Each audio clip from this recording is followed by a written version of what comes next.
El sargento de reclutamiento me preguntó: ¿alguna cicatriz, marca de nacimiento u otro rasgo inusual? Indagué el motivo a tal pregunta. Para que puedan identificarte en alguna playa del Pacífico después de que los japos hagan saltar por los aires tus placas de identificación.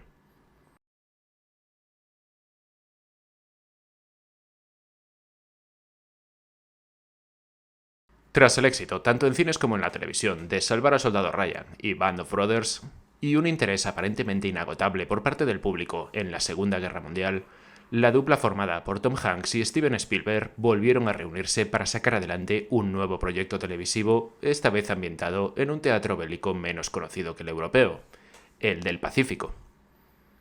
Si bien tanto Band of Brothers como The Pacific son series hermanas, las diferencias entre ambas no son pocas.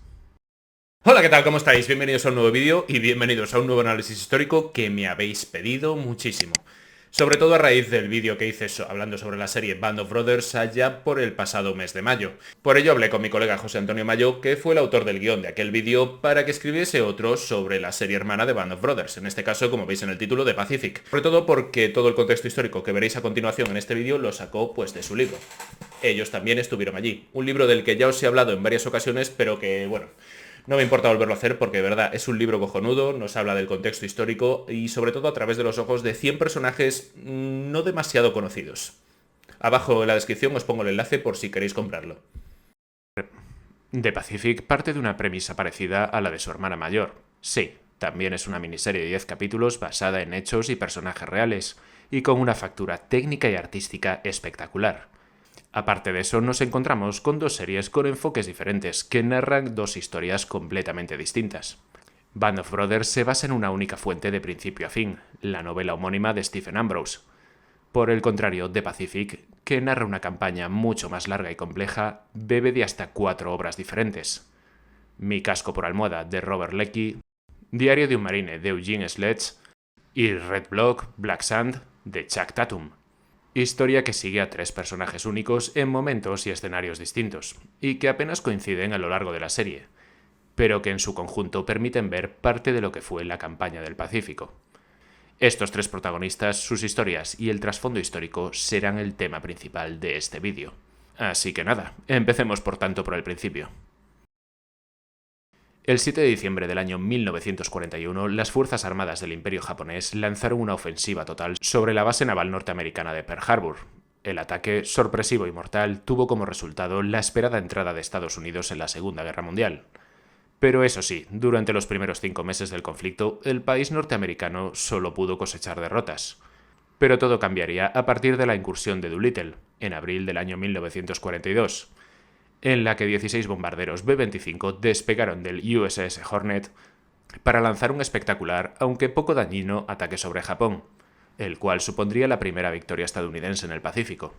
A esta le seguiría el enfrentamiento a tablas en el Mar del Coral, el cual evitaría un desembarco japonés sobre el puerto de Morris Bay, Nueva Guinea, peligrosamente cerca de Australia, y por supuesto la decisiva batalla aeronaval de Midway.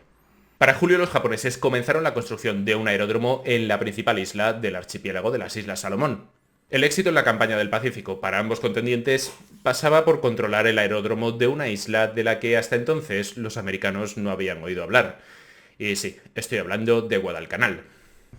Eso sí, en el primer capítulo de la serie, la escena del discurso a los marines con un mapa al fondo, vemos Islandia teñida de rojo como si la Alemania del Tercer Reich se hubiera hecho con su control, lo cual es totalmente incorrecto.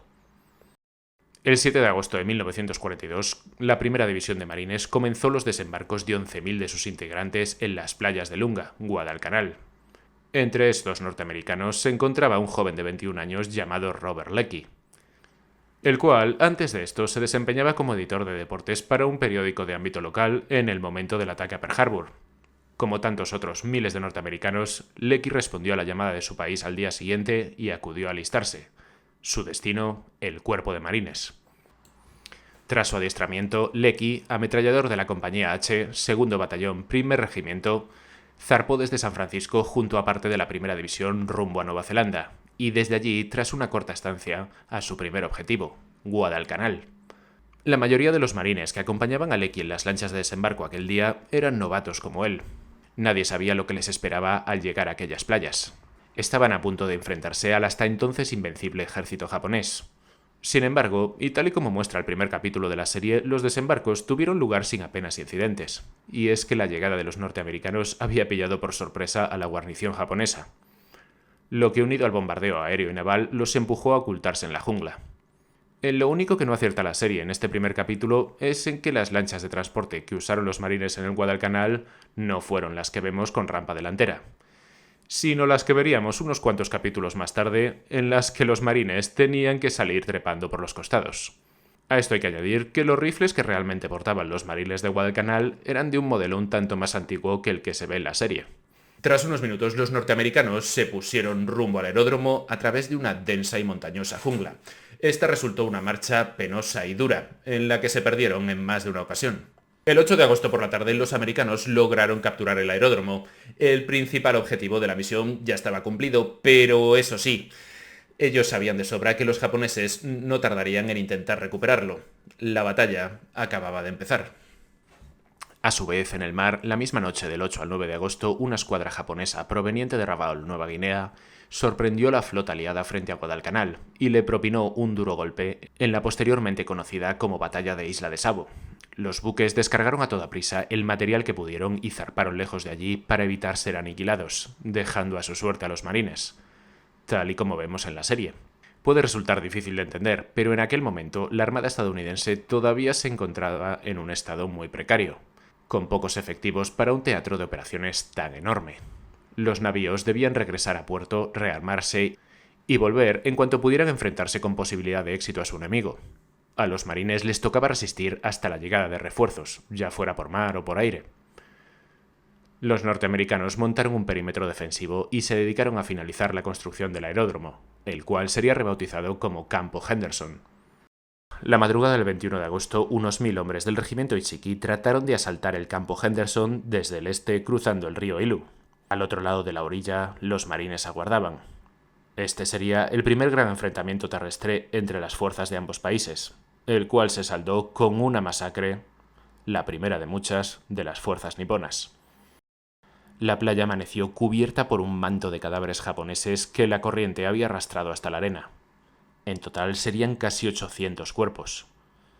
Muchos de ellos fueron saqueados por los norteamericanos en busca de trofeos de guerra, como katanas, pistolas, banderas o incluso dientes de oro. Se daría también el caso de sanitarios que al acercarse a ayudar a heridos japoneses fueron ensartados por estos con sus espadas o bayonetas, o sujetados por las chaquetas e inmolados con una granada de mano. A partir de entonces, el grado de deshumanización habitual de la guerra superaría cualquier límite imaginable en el Pacífico, empezando por Guadalcanal. La conocida de manera errónea como Batalla del río Tenaru fue la primera victoria terrestre de los Estados Unidos en Guadalcanal y en esta guerra. Si Midway fue el punto estratégico, Tenaru fue el anímico.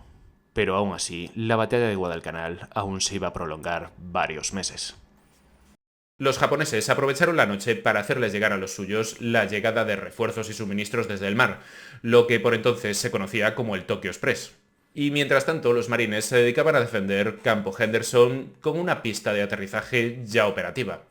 Los refuerzos estadounidenses aún tardarían un poquito más en llegar, más o menos a mediados de septiembre. Entre ellos se encontraba el 7º Regimiento de la Compañía de Marines, y uno de sus miembros era el que seguramente fue el marine más conocido de toda la Segunda Guerra Mundial. Y sí, estoy hablando del sargento John Basilone. Basilone nació el 4 de noviembre del año 1916 en una familia de origen italiano en Buffalo, Nueva York. De carácter alegre y activo, Basilone era un guerrero en potencia que, pasado su tiempo de servicio en el ejército, terminaría por volver a enrolarse en las Fuerzas Armadas de su país, esta vez en el Cuerpo de Marines. A su llegada a Guadalcanal, Basilone lucía el rango de sargento y estaba encargado de 2 secciones de ametralladoras. Tal y como se muestra en la primera escena del segundo capítulo, los enfrentamientos entre japoneses y norteamericanos fueron constantes durante las semanas de septiembre y octubre. Continuos e infructuosos intentos por recuperar el aeródromo por parte nipona que dieron lugar a fieros combates como los de la cresta de Edson. Para mediados de octubre, el alto mando japonés preparaba una nueva y ambiciosa ofensiva mediante la cual unos 7000 combatientes avanzarían en secreto a través de más de 20 kilómetros de jungla infernal hasta colocarse al sur del Campo Henderson.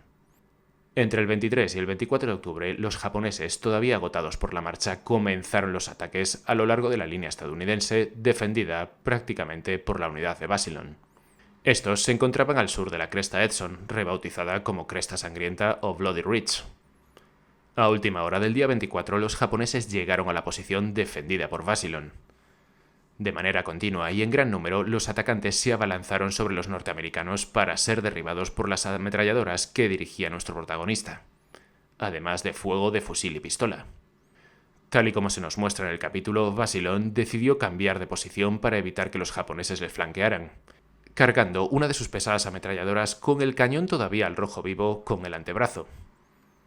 Durante la marcha, el norteamericano se tropezó con una patrulla japonesa a la que aniquiló con su ametralladora como si nada. Cuando sus líneas de suministros fueron cortadas por los japoneses, Basilón se adentró solo en la jungla y corrió hasta la retaguardia para recoger munición y regresar. Basilón se pasaría toda la noche disparando, corriendo, liderando e incluso sobreviviendo a las explosiones de una granada. Como ya sabéis, el capítulo refleja esto a la perfección, quedándose quizás incluso algo corto en mostrar la intensidad del combate durante el resto de la noche. Mañana siguiente, cuando los refuerzos llegaron a la posición de John Basilón, se lo encontraron con el brazo con quemaduras de tercer grado, los ojos rojos, y pidiendo desesperadamente más munición. Por su acción durante esta batalla, obviamente, fue condecorado con la mayor distinción militar de su país, la Medalla de Honor. Si bien el segundo capítulo se centra en la historia de John Basilón, dejando en segundo plano el arco narrativo de Lecky, el episodio está repleto de pequeños detalles y referencias históricas que lo enriquecen aún más, como la calavera decapitada japonesa en el campamento norteamericano, ejemplo de la habitual profanación de los cadáveres del enemigo entre ambos bandos. La presencia no solo de marines, sino también soldados del ejército en Guadalcanal, y la animadversión entre ambas ramas de las Fuerzas Armadas. El grave estado físico y de salud en el que se encontraban la mayoría de los hombres en una isla donde el hambre y las enfermedades se solían cobrar más vidas a veces incluso que los combates. Y por supuesto el final en el buque, cuando un mesero sirve café a Lecky y sus compañeros y les hace saber que todos en Estados Unidos han oído hablar de la primera división de marines y la batalla de Guadalcanar. Esta es realmente la primera vez en la que aquellos hombres entienden la dimensión y la importancia de su victoria. Tras ser evacuados de Guadalcanal, la primera división de marines fue enviada a Australia para descansar, recuperar fuerzas y reemplazar las bajas sufridas. Tal y como muestra la serie, los norteamericanos fueron recibidos como héroes por la población de Melbourne. Y es que no era para menos. En mayor o menor medida les habían librado de una más que posible invasión japonesa. Tras varios años de guerra y buena parte de sus jóvenes luchando en el norte de África y Nueva Guinea, la ciudad pareció cobrar vida de nuevo con aquella remesa de hombres jóvenes con ganas de pasarlo bien y olvidar lo ocurrido en Guadalcanal. Los romances entre australianas y marines fueron algo más que habitual. La historia de amor de Lecky con una australiana de origen griego llamada Estela está basada en uno de los dos romances que el propio norteamericano vivió durante su tiempo en Melbourne. Aunque la chica en realidad se llamaba Sheila, estaba casada y acabó sin tanto drama como vemos en la serie. Es cierto que Lecky pasó un tiempo en el calabozo y acabó siendo transferido de su compañía a la sección de inteligencia de su batallón, pero no por un altercado con su oficial, sino por ausentarse sin permiso. Otra historia que nos presenta el capítulo, igualmente inventada, es la del joven Sid Phillips, con una australiana llamada Gwen, y con la que acabará acostándose antes de regresar al frente a finales del 43. En realidad, Sid y su amigo Deacon Tatum mantuvieron una relación de amistad con una muchacha llamada Shirley y su hermana mayor, con las que solían salir a pasear o ir al cine. Shirley había perdido a su padre siendo una niña, y su familia no contaba con muchos recursos, por lo que Sid y Deacon acostumbraban a irse a la casa de ella para llevarles filetes y patatas, los cuales cocinaban y degustaban junto a la madre y abuela de las muchachas. Tras la marcha de Sid y una vez acabada la guerra, cada uno rehizo su vida en sus diferentes países, aunque mantendrían el contacto a través de postales navideñas. Hasta que un año Shirley, acompañada de su marido e hijos, visitó a Sid en Alabama. Esta sería una reunión especial de la que surgió algo más. La hija de Sid y el hijo de Shirley entablaron una relación de amistad que con el paso de los años les llevaría al altar. Y hasta aquí sí que a muchos os puede resultar sorprendente que la división permaneciera casi un año en Australia antes de ser enviada de vuelta al combate. Y más teniendo en cuenta que la guerra en el Pacífico no se había detenido ni muchísimo menos. La explicación para esto es que durante su estancia en Guadalcanal muchos marines habían contraído la malaria, lo que obligó a los Estados Unidos a retener a estos en Melbourne mucho más tiempo del que ellos hubieran deseado. Situado en el otro extremo de la isla de Nueva Bretaña y con el objetivo de capturar 2 aeródromos japoneses cercanos y asegurar el paso por el estrecho de Vitiaz, los marines desembarcaron el día después de Navidad en el Cabo Gloucester. Aunque hubo cierta resistencia por parte de los japoneses, los aeródromos fueron capturados a los pocos días. Varios serían los enfrentamientos entre ambas fuerzas entre diciembre y enero, incluido una carga Banzai tal y como muestra el episodio, aunque estos cesarán para finales de enero. Pero el motivo de la serie para llevar al espectador hasta el Cabo Gloucester es el hacer énfasis en uno de los temas principales de la misma, la dureza del entorno, en cual en cierta medida era como regresar a Guadalcanal, terreno escarpado en la jungla, siempre empapados por la lluvia, víctimas de las enfermedades y a la espera de un ataque enemigo que no llega o al que cuesta encontrar durante las continuas y agotadoras patrullas. El cuerpo de los marines se deteriora, pero también su mente. Y en la serie empezamos a ver casos serios de neurosis de guerra. Algunos de ellos no lo resisten y optan por quitarse la vida. Aunque breve, esta parte del episodio muestra con bastante acierto y realismo el día a día de Lecky y los marines en el Cabo Gloucester, incluido el caso de enuresis del que Lecky es víctima, la confiscación de su baúl japonés por parte de su teniente o detalles como el cañón antiaéreo japonés de pega, verídico al 100%. No así la historia de la pistola japonesa, también con el teniente.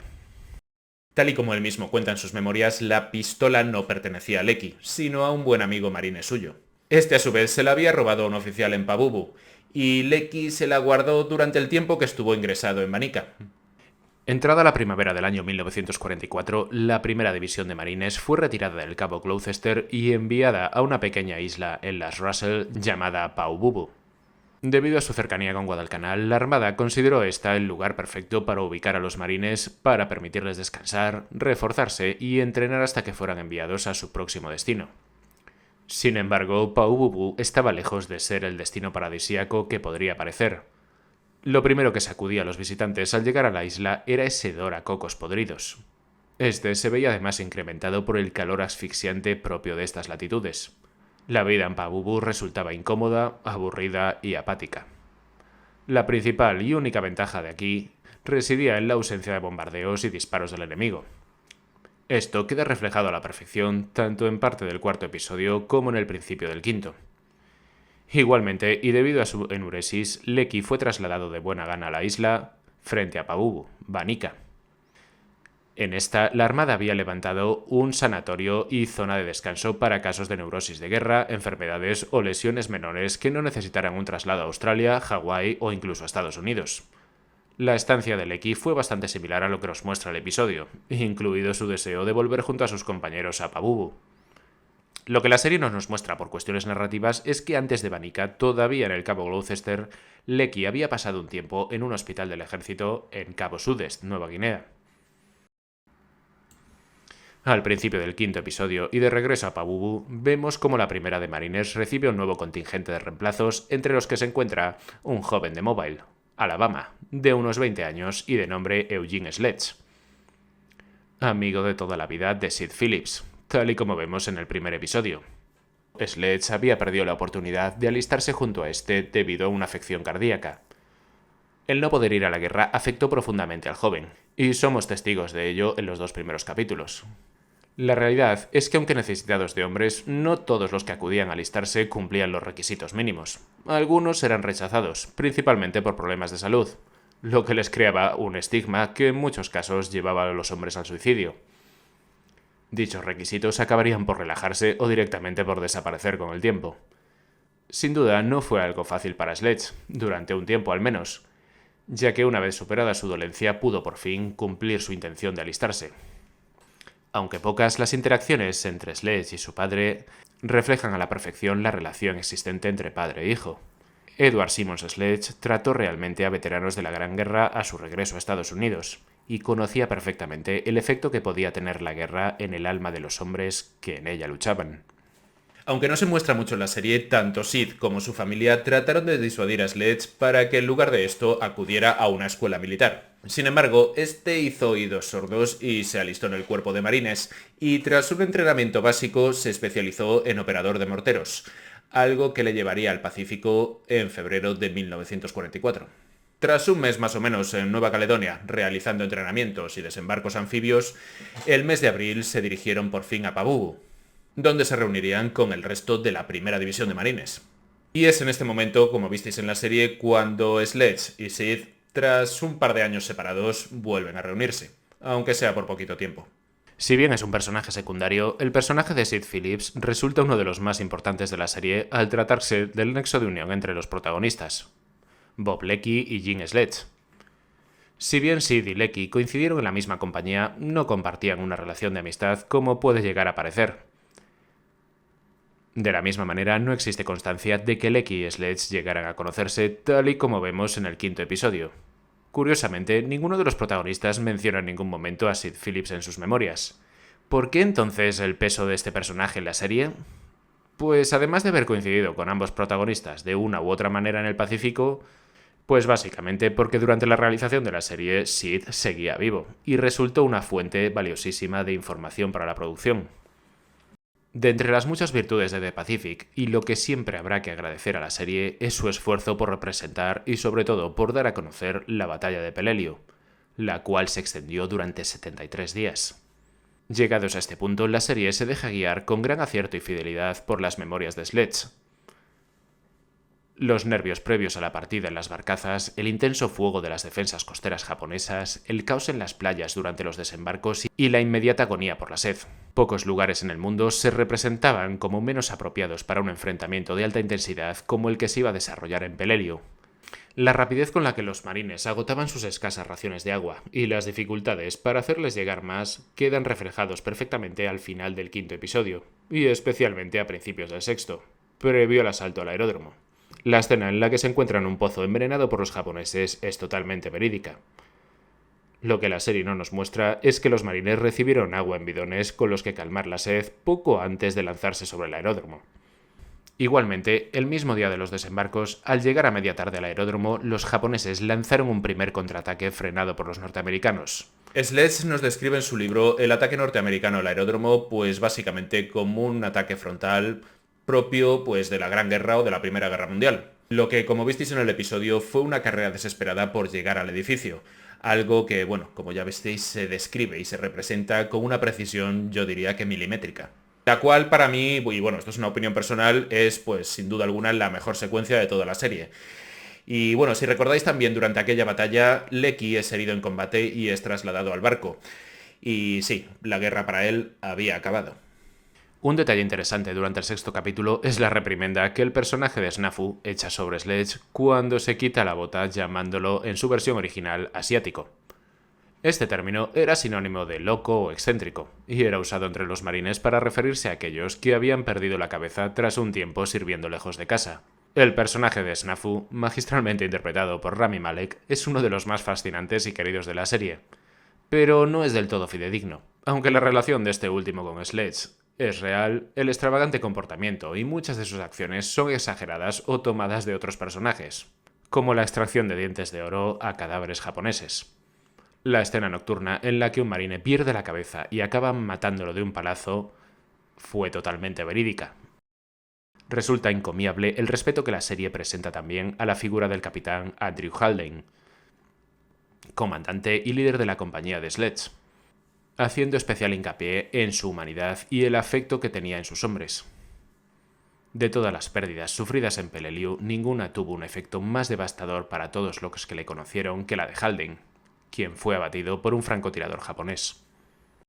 El capítulo 7 se detiene en varias de las vivencias de Sledge en Peleliu, aunque no siempre siguiendo un orden cronológico. Toda la escena del búnker no tiene lugar en Peleliu, sino en Engetbus, una pequeña isla a medio kilómetro de donde el regimiento de Sledge fue enviado a finales de septiembre. A pesar de esto, la recreación de la escena llega a la misma y perfecta exactitud histórica que el ataque al aeródromo, incluida la presencia del lanzallamas y el horror que éste provoca en Sledge.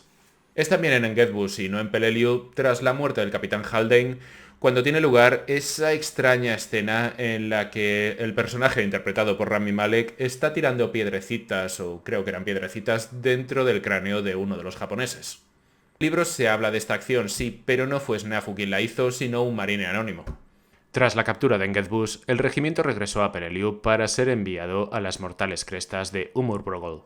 La accidentada zona era una interminable consecución de cerros donde los japoneses se habían pertrechado a conciencia y donde muchos estadounidenses habían dejado la vida. Había que tomar aquellas posiciones de una forma u otra. Era tal la perfección de su organización que tras apenas capturar una, los marines ya estaban recibiendo fuego de la siguiente.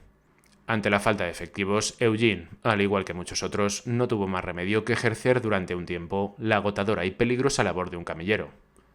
Será en Umurbrogol donde el teniente Jones y el capitán Haldane pierdan la vida. La inolvidable escena en la que Jay Delo descubre por accidente un japonés oculto mientras intentaba hacer sus necesidades y sale corriendo sujetándose los pantalones es igualmente verídica. Sí, es muy divertida, pero refleja una verdad aterradora. Y era la facilidad con la que los japoneses lograban ocultarse y atacar a los norteamericanos por la espalda. Como última curiosidad histórica que no muestra la serie, contaros que fue en el mismo Peleliu cuando los americanos utilizaron insecticida tras sus experiencias con las moscas en Guadalcanal o Taragua. El 15 de octubre de 1944, el regimiento de Sledge recibió la orden de retirarse de Umurbrogol. Había sufrido un ingente número de bajas. Los supervivientes parecían muertos vivientes, con la mirada perdida y vestidos con uniformes andrajosos. Tras 2 semanas en una zona apartada de Peleliu, los marines fueron trasladados a Pabubu, siendo sustituidos por la 81 División del Ejército.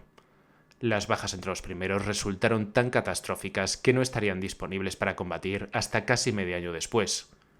La compañía de Sledge sufrió más de un 60% de bajas entre muertos y heridos. Hasta que Peleliu fue oficialmente asegurada en noviembre de ese mismo año, la 81 División sufrió más de 3.000 bajas. Todavía existe hoy un fuerte debate sobre la necesidad que se tenía entonces de capturar Peleliu. Pero realmente su importancia estratégica era de que el haberla descuidado significaba dejar el flanco derecho libre para que los japoneses pudieran atacar Filipinas. Creemos que merece la pena rescatar la escena final del episodio 7. A su regreso a Pabubu, Sledge y el resto de marines son recibidos por un grupo de enfermeras de la Cruz Roja quienes les ofrecen sonrientes vasos de zumo fresco. Sledge observa a las chicas confundido. Acaba de volver del infierno. Y la presencia de aquellas mujeres, como si nada de lo que acabasen de experimentar hubiera ocurrido, asquea al marine.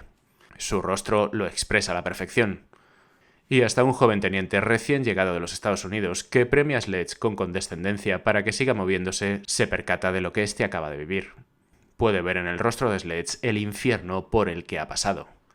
La clásica mirada perdida, ausente de vida, de alma, y avergonzado, el teniente no puede evitar apartar la mirada. Esta escena, que bajo mi punto de vista es una auténtica maravilla, está sacada íntegramente del libro Diario de un marine. Y sí, es un tema recurrente en las memorias de Sledge, y es el después como parte de la experiencia militar de un soldado. Al final del tercer capítulo vemos cómo Basilón es enviado a los Estados Unidos con un nuevo tipo de misión: vender bonos de guerra. La campaña de venta de bonos de guerra entre 1942 y 1945 fue muy importante y vital para que la industria norteamericana, reorientada en su mayoría al conflicto, siguiera funcionando. De lo contrario, el país no habría contado con los medios para financiar la construcción de aviones, barcos, camiones, obuses, cascos, es decir, todo lo necesario para la guerra. Para ello, como ya os imaginaréis, pues el gobierno emplearía a celebridades, estrellas de cine, cantantes, artistas e incluso también héroes de guerra. Por entonces, las hazañas de los marines en Guadalcanal eran de sobra conocidas en todo Estados Unidos, y de entre todos ellos, John Basilone era su máximo representante. A lo largo de varios capítulos, durante escenas breves, la serie representa a la perfección aquel periodo de tiempo para Basilone, siendo recibido allá por donde iba como un héroe, acostándose incluso con chicas despampanantes. Tras el infierno de Guadalcanal, aquel era el destino soñado por casi cualquiera, pero no para él. Resulta imposible entrar en la psique de John Basilone, más de 75 años después de su muerte, y saber lo que pensaba. Reflejado en la serie gracias a aquellos que coincidieron con él entre 1943 y 1945, Basilone no podía evitar sentir cierto remordimiento por estar vivo mientras otros muchos habían muerto en combate. Su tarea vendiendo bonos como un héroe de guerra ayudaban posiblemente más que cualquier cosa que él pudiera hacer en el frente como sargento. Aún así, saber que otros estaban luchando y él no... Quería ayudar al esfuerzo de guerra, pero de otra manera. Basilón pidió regresar en varias ocasiones al servicio activo, pero no sería hasta finales del 43 cuando al final lograría un puesto como sargento instructor en Camp Pendleton, California. Durante este tiempo coincidió con el joven Chuck Tatum, tal y como vemos en la serie, y en cuyo libro se basa parte del episodio. En este se muestra igualmente el Basilon Veil, un simple enganche de metal con dos aberturas que servía para coger con rapidez el cañón de una ametralladora M19-19 Browning del calibre 30, y con el que se podía igualmente abrir fuego sobre el enemigo en movimiento a la manera de Basilón en Guadalcanal. En este campamento, Basilón conocería a la que acabaría siendo su mujer, una sargento de la hoy extinta rama femenina del Cuerpo de Marines. Su nombre era Lena Mae Riggi. La representación del noviazgo entre ambos es fiel y respetuosa a la historia original. El 3 de julio del 44, Basilón se reenganchó a los marines con la idea de volver al frente junto a la unidad que había estado adiestrando durante meses en su compañía. Una semana después, Basilón contrajo matrimonio con Lena Riggi. Tras una breve luna de miel en Oregón, la quinta división partió al Pacífico a la espera de su primera y única batalla durante la Segunda Guerra Mundial, Iwo Jima. Y llegamos de manera algo abrupta al tercer acto del octavo episodio. Para los japoneses, la importancia de Iwo Jima radicaba en que les brindaba la oportunidad de detectar con el radar la llegada de los bombarderos pesados estadounidenses de camino a Japón y preparar las defensas aéreas a tiempo. Aunque desde la captura de las Marianas en el verano de 1944, los bombarderos contaban al fin con una autonomía suficiente para recorrer los más de 5.000 kilómetros de distancia entre la ida y la vuelta, pero no así sus cazas escolta. Esto se traducía en un costoso número de bajas entre aviones y tripulaciones. La captura de Iwo Jima y sus dos pistas aéreas permitía a los estadounidenses, en teoría, emplear la isla como una base aérea adelantada, tanto para los cazas como para aquellos bombarderos alcanzados que necesitaban realizar un aterrizaje de emergencia. La importancia de la isla para ambos bandos era enorme, pero los japoneses contaban con un añadido extra, y es que Iwo Jima era y es territorio japonés. Sería la primera vez que los estadounidenses asaltaran con tropas de tierra territorio japonés durante la guerra. La defensa de la isla, en semejanza a Peleliu y a la inminente Okinawa, refleja a la perfección el cambio de mentalidad japonesa en la guerra. La ofensiva, por su parte, ya había dejado de ser una opción hacía bastante tiempo, y la victoria empezaba a ser vista como una simple fantasía. La iniciativa era monopolio absoluto del bando norteamericano. El tipo de defensa que habían realizado los japoneses hasta entonces, con continuos asaltos y ataques suicidas, solo había reducido el tiempo de conquista de la plaza por parte de sus enemigos. Se decidió optar por un cambio de mentalidad. Hacer de las islas a defender fortines inexpugnables con los que desangrar a sus aliados en búsqueda de una posible desmoralización de estos. Retrasar lo máximo posible su llegada a las principales islas de Japón. O cierta ventaja ante algún tipo de negociación futura.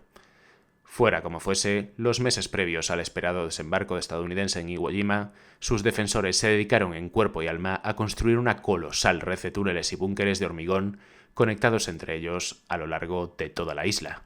El 19 de febrero de 1945, los marines norteamericanos comenzaron su desembarco en las playas de Iwo Jima, en esas playas caracterizadas por su arena negra. La primera oleada llegó sin ninguna respuesta japonesa. Parecía que la isla estuviera completamente desierta, pero esto no era más que un plan japonés. Aguardaban a que los estadounidenses coparan las playas para lanzar todo lo que tenían sobre los marines. Y así fue. Llegado el momento, la isla cobró vida de súbito. Cientos de explosiones tanto en la playa como sobre la ingente flota frente a Iwo Jima. Cañones, obuses, morteros, ametralladoras, rifles... cualquier cosa que pudiera disparar. Un infierno desatado que en pocos minutos se cobró cientos de vidas. Era una trampa mortal, y los marines habían caído en ella de lleno. Ante semejante caos, con buena parte de combatientes novatos, la reacción de los más veteranos, en especial los suboficiales, resultó crucial. John Basilón fue el ejemplo perfecto. Tras desembarcar en la playa Rojo 2, y tal y como muestra en el episodio, Basilón se dedicó a sacar a sus hombres de las playas a gritos y empujones, y llevarlos isla adentro. En concreto, hasta una posición fortificada japonesa, un pequeño búnker con una ametralladora apuntando directamente a la playa.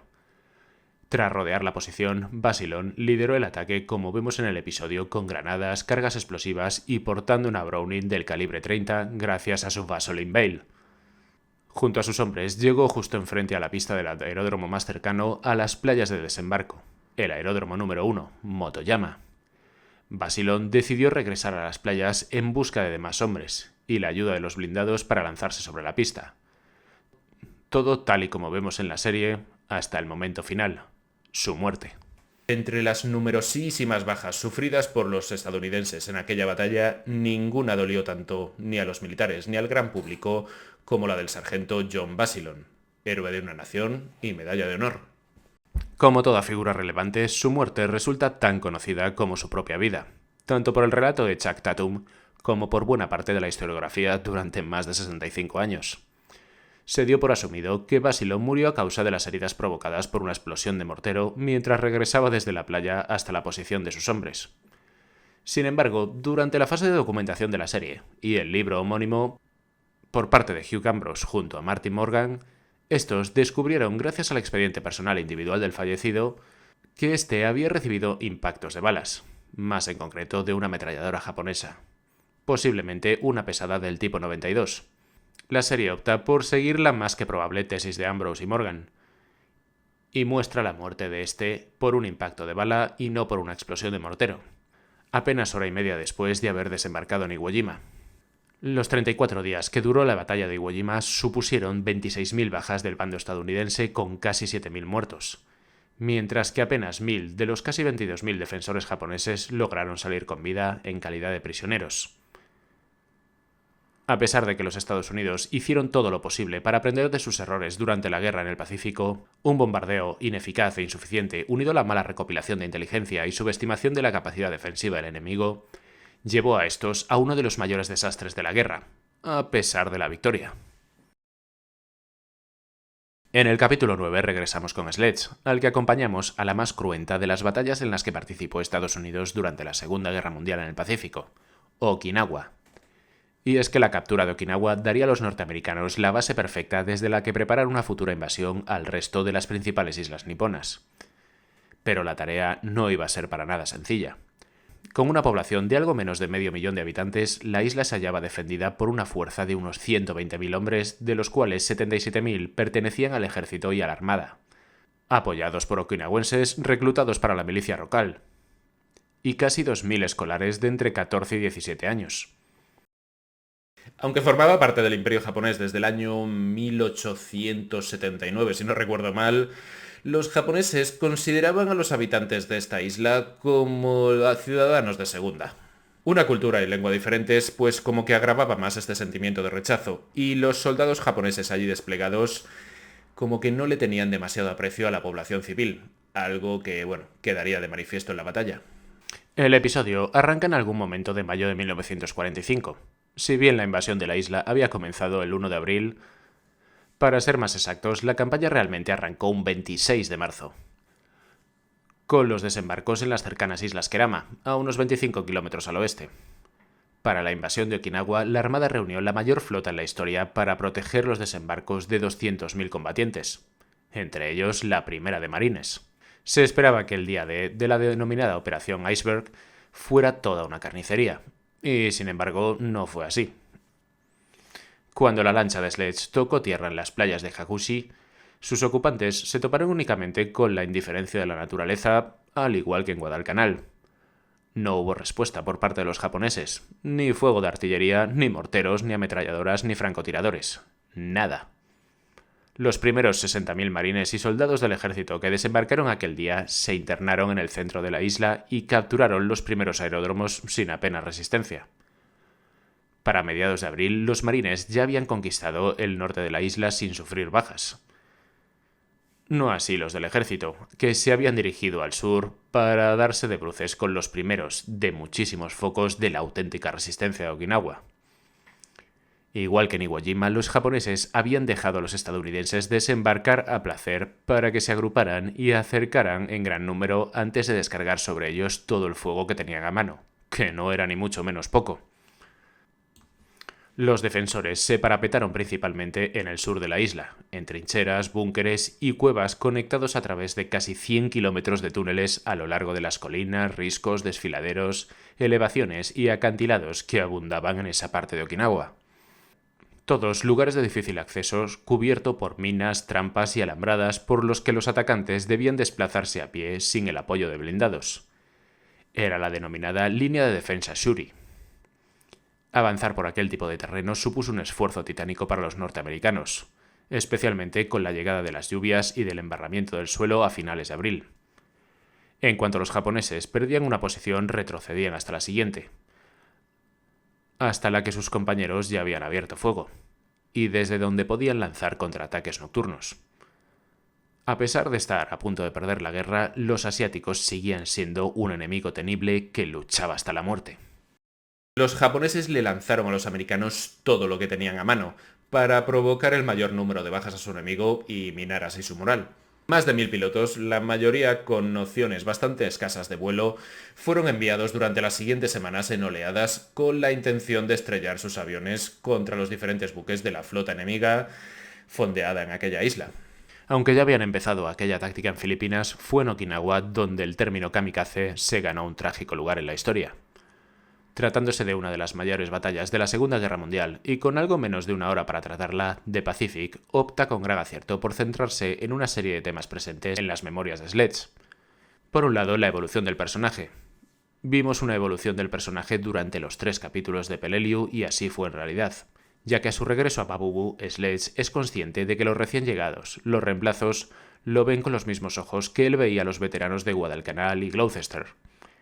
Ha conocido de primera mano el horror de la guerra, ha madurado como persona y cuenta con una experiencia de la que otros carecen. Esto se pone de manifiesto con un par de escenas con consejos u órdenes a los novatos en Okinawa. En cuanto al terreno, sorprendidos para bien en un principio ante la belleza de Okinawa y la aparente nula resistencia japonesa, los marines no tardan en cambiar de opinión en cuanto avanzan hacia el sur, un claro descenso al infierno. Siempre sucios, hasta arriba de barro, tropezando, cayendo sobre cadáveres putrefactos, el episodio arranca a partir de este momento para mostrar la pesadilla que supuso combatir en Okinawa. En cuanto a la dureza del combate, los aliados se encuentran cada vez más cerca de las principales islas japonesas. Las líneas de suministros de estos se acortan, y el número de defensores se incrementa a la par que su desesperación por mantener alejados a los invasores. Los norteamericanos llevan años combatiendo a un enemigo que rara vez se rinde y al que parece que solo la muerte consigue neutralizar. Snafu la explica a la perfección. Los japoneses están luchando por su territorio. Con cada maldito metro que avanzamos hacia el sur se vuelven más duros. Más te vale que tú también te vuelvas más duro. La única posibilidad de sobrevivir en Okinawa será luchar hasta el final, sin emoción, de manera automática. La intensidad de las batallas, sus proporciones, llegaron a tal punto que acabó siendo apodada Tifón de Acero. En palabras del marine y futuro historiador William Manchester, éramos internos del mayor manicomio de la historia. En cuanto a la presencia de civiles, salvo en pocas excepciones, como por ejemplo la batalla de Saipan, en el verano de 1944 supuso el primer enfrentamiento en el Pacífico entre norteamericanos y japoneses con civiles de por medio, en uno de los capítulos más trágicos de la Guerra del Pacífico. Muchos se arrojaban por precipicios ante el miedo de caer en manos estadounidenses. Otros optaron por quitarse la vida con granadas de mano. Otros fueron usados como escudos humanos por los japoneses, en especial aquellos que tenían intención de rendirse. Con frecuencia eran abatidos por los norteamericanos que no siempre lograban distinguir entre civiles y soldados. Saipan supuso un antes y un después en el grado de horror que se refiere a la Guerra del Pacífico. Este horror se vería multiplicado en Okinawa, y el episodio lo refleja a la perfección. La que sería la batalla más sangrienta del Pacífico se cobró la vida de aproximadamente 250.000 de personas en unos 81 días. 150.000 fueron okinawenses, aproximadamente un tercio de la población civil, 77.000 combatientes japoneses y 14.000 estadounidenses. Habían capturado Okinawa, sí, pero ¿a qué precio? ¿Era aquello lo que les esperaba en cuanto saltasen el resto de islas japonesas? ¿Cuántas bajas iban a tener que soportar ambos bandos antes de que el Imperio de Japón se rindiera? ¿Cuántos civiles tendrían que morir antes de que el emperador y su camarilla dieran su brazo a torcer? ¿Habría alguna alternativa para acabar con la guerra que no fuera la más que segura masacre que se avecinaba durante la inminente invasión a Japón? La respuesta llegaría al final de este capítulo. Agosto de 1945. Todavía en Okinawa, una flota de bombarderos B-29 provenientes de las Islas Marianas se dirigen a Japón y con el teniente de la compañía de Sledge contando a su escuadra que se acaba de lanzar una bomba que ha destruido toda una ciudad. Pocos días después, Japón terminó rindiéndose, más concretamente el 2 de septiembre de 1945, cuando terminó oficialmente la Segunda Guerra Mundial. En el último capítulo se nos muestra el regreso a la vida civil de los protagonistas. Tanto en el caso de Lecky como en el de Sledge, la historia de ambos está tratada con bastante fidelidad. El primero recupera su antiguo trabajo en el periódico y empieza una relación con la que acabaría siendo su futura mujer, Vera, a la que acostumbraba a escribir cartas durante la guerra que jamás envió. En 1951, tras ir a ver el conocido musical South Pacific, un horrorizado Lecky se propuso narrar sus experiencias durante el conflicto para dar a conocer la dura realidad de una guerra que pocos en Estados Unidos conocían o entendían realmente. Este trabajo acabaría viendo la luz en 1957 a través de su libro Con mi casco por almohada, o Helmet for my pillow. Sledge lo tuvo algo más complicado, ya que una vez acabada la guerra, y como tantos otros combatientes, tuvo que esperar un tiempo para poder regresar a casa, ya que como imaginaréis eran cientos de miles de soldados los que estaban tanto en el Atlántico como en el Pacífico. La unidad de Sledge pasará varios meses en China, tal y como se nos explica durante una conversación en la escena del tren, antes de que por fin regresen a Estados Unidos a principios de 1946. Pero el regreso resultará más amargo de lo imaginado. Las celebraciones y homenajes han pasado a un segundo lugar. La vida continúa, aparentemente para mejor. Pero para Sledge, igual que para muchos veteranos, la vida parece haberse detenido o quedado atrás. Contempla con rabia la aparente falta de reconocimiento por parte del ciudadano medioamericano, más centrado en sus propias y a veces absurdas preocupaciones que al sacrificio de todos los que habían muerto y sufrido los combates.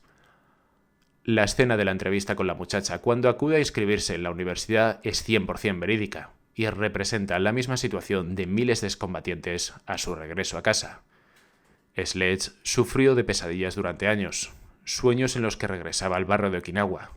Insaciable cazador antes de la guerra, Sledge se vio incapaz de volver a apuntar a un animal con un arma, como vemos en una escena junto a su padre. La mera idea lo hacía sentirse enfermo. En vez de esto, encontró un nuevo pasatiempo en la ornitología. Por insistencia de su esposa y como forma de lidiar con sus demonios, Sledge recuperó sus anotaciones que había comenzado en Pabubu, en los bordes de la Biblia, y que había continuado durante los siguientes años. Aquel trabajo terminaría por convertirse en 1981 en uno de los libros más conocidos y apreciados de la Guerra del Pacífico, With the Old Brit, o Diario de un Marine.